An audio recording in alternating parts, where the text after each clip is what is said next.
upon a time, in a far land called Creepville, there were 3 ruling witches. One was dark, darker than any witch, in mind and in appearance.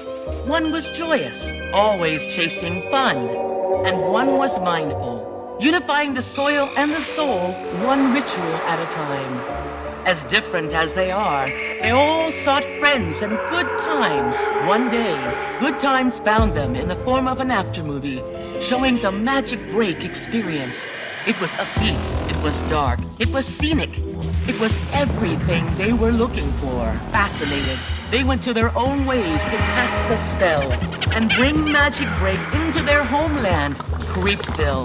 And in a blink, Magic Break Creepville was born.